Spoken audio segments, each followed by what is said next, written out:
அனைத்து பள்ளிகளிலும் பரிசுத்த வேதாகமத்தை அடிப்படையாக கொண்ட பாடத்திட்டங்களை நடைமுறைப்படுத்த உத்தரவிட்டுள்ள செய்தி அனைவரையும் சந்தோஷமடைய செய்துள்ளது. அமெரிக்காவின் இரண்டாவது மிகப்பெரிய மாகாணமான டெக்சாஸ் மாகாணத்தில் புதிய கல்விக் கொள்கைக்கான கலந்தாய்வு ஒன்று நடைபெற்றது.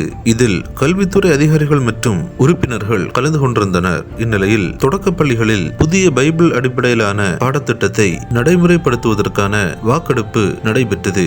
15 பேர் கொண்ட இந்த அமர்வில் 8 பேர் இதற்கு ஆதரவாக வாக்களித்தனர், 7 பேர் இதற்கு எதிராக வாக்களித்தனர். 8 பேர் வாக்களித்ததை அடுத்து இந்த பாடத்திட்டம் அடுத்த ஆண்டு முதல் டெக்சாஸ் மாகாணத்தில் நடைமுறைப்படுத்தப்பட உள்ளது.